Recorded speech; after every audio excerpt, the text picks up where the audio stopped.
Yeah, as we all know, TDS released a new quest that features the new tower called Firework Technician. However, I don't have the tower yet because I'm lazy, and I'm in the middle of my last term test, so I'm just gonna go all the stats. I don't care. Also, I'm just gonna use some footages that I found on TDS YouTuber's video about it because, of course, I don't have it. But anyways, credits to them.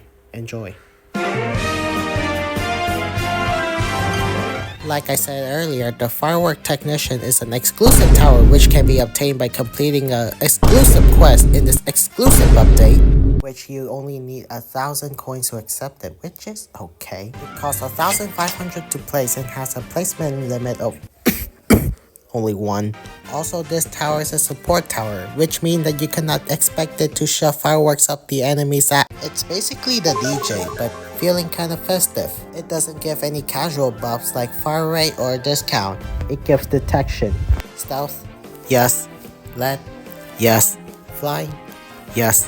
To top it all off, it gives the towers the opportunity to shoot fireworks at enemies when they're fighting. Very freaking cracked. For an expensive tower like this little fella, the range is kinda disappointing, only having 8 range at level 0. It applies buffs to our towers for around 15 seconds, but for some reason that the wiki said that it applies for 20 seconds. You TDS. The fireworks itself has a base damage of 45 and applies the burn effect to enemies. At level 1, it extended the time duration of the detection buff to 20 seconds, and the fireworks got a pretty good buff, having 5 more damage and 1 more burn damage, and has a higher chance to be shot from towers. Level 2 only gives it 1 range, but it further extends the detection buff duration to 25 seconds and a good overall buff for the fireworks. At level 3, it extends the buff duration to 30 seconds and get a good DPS buff for the firework. And I don't even bother saying the increased chance of having fireworks shooting from the towers because I'm lazy.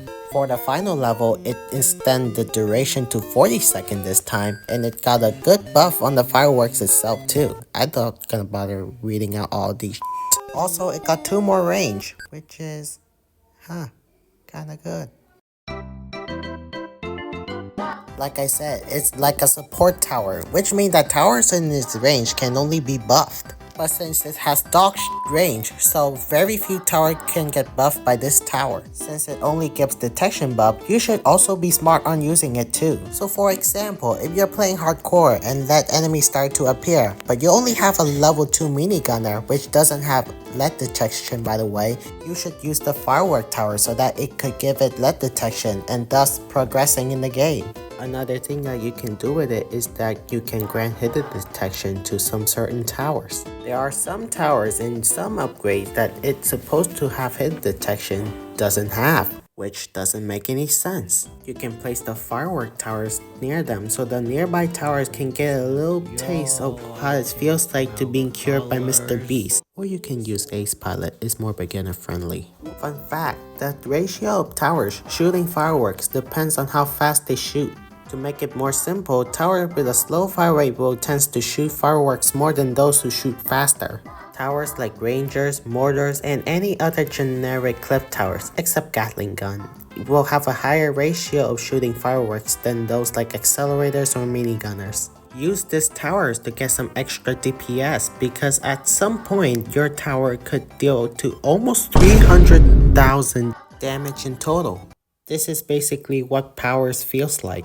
Here's a little tip for those who want to improve its range. You can place it near the DJ booth so that its range become bigger, thus having more towers to buff. And in some cases the DJ doesn't reach the firework tower, you could use those funny consumables that utilizes on the range buff. And another fact that this tower won't support those that spawns units, so basically placing them near towers like military base or elf camps are basically useless. You should also consider using the targeting system of the tower. Since the tower will target only the primary targets, the firework will shoot at them too. So usually placing them at random targeting will make the firework go unga bunga at some random crowds of enemies. Works almost 100% out of the time. That's lame. Yeah, to celebrate the new year of 2025, TDS actually cooked this tower pretty well. Maybe one of the most strongest supports out there. Maybe it will get nerfed eventually at some time, just like the Gali gun, but eh. And that's gonna be it for this video. Sorry for the late upload because I was focusing so much on the test and it was intended to be released before the test, but for some reason it can't. Because I have the test at right before New Year's Eve, around 2 days. So it's pretty hard to do the test and creating this video at the same time. So sorry for the late upload once again. But please like, subscribe, and spam T in the chat. Aaron, I very appreciate you, and I'm gonna shoot firework to your house.